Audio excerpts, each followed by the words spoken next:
সিলেট, সুনামগঞ্জ, ময়মনসিংহে কৃষকের ধান পানিতে তলিয়ে যাবে।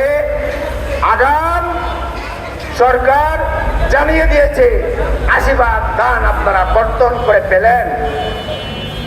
সরকার যদি এই ঘোষণা দিতে পারে, আপনারা স্থানীয় সরকার থেকে শুরু করে কৃষকের পাশে কেন দাঁড়ালেন না?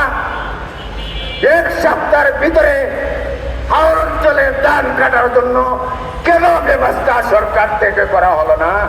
আর এখন সরকার বলছে কৃষককে 3 মাসের জন্য 5,000, 7,500, 5,000 এবং আরো নিম্নত 2,500। আমি এতটুকু জানি।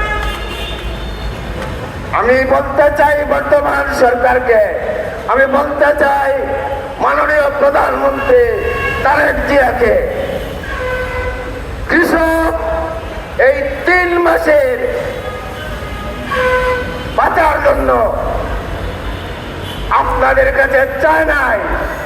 আপনারা নিজে 3 মাসের জন্য বলতেছেন। কেন বলতেছেন? সব খাতে আপনারা টাকা ব্যয় করেন।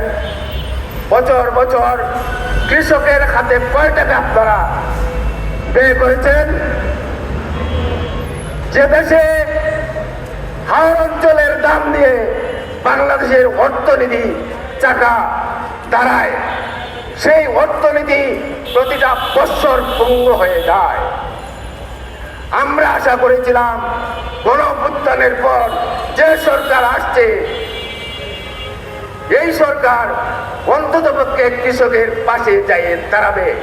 যে পরিকল্পনা এদের হাতে ছিল না, যার ফলে অভ্যুত্থানের পরে তাদেরকে ভাড়াটে লোক ভাড়া করতে হয়েছে।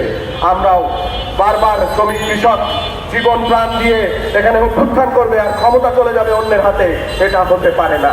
এর জন্য আমাদের দরকার অভ্যুত্থানে রাজনৈতিক প্রস্তুতি নেওয়া এবং সেটা সুনির্দিষ্ট কর্মসূচিকে সামনে রেখে, এবং সেই সুনির্দিষ্ট কর্মসূচি আমরা বলছি 18 দফা।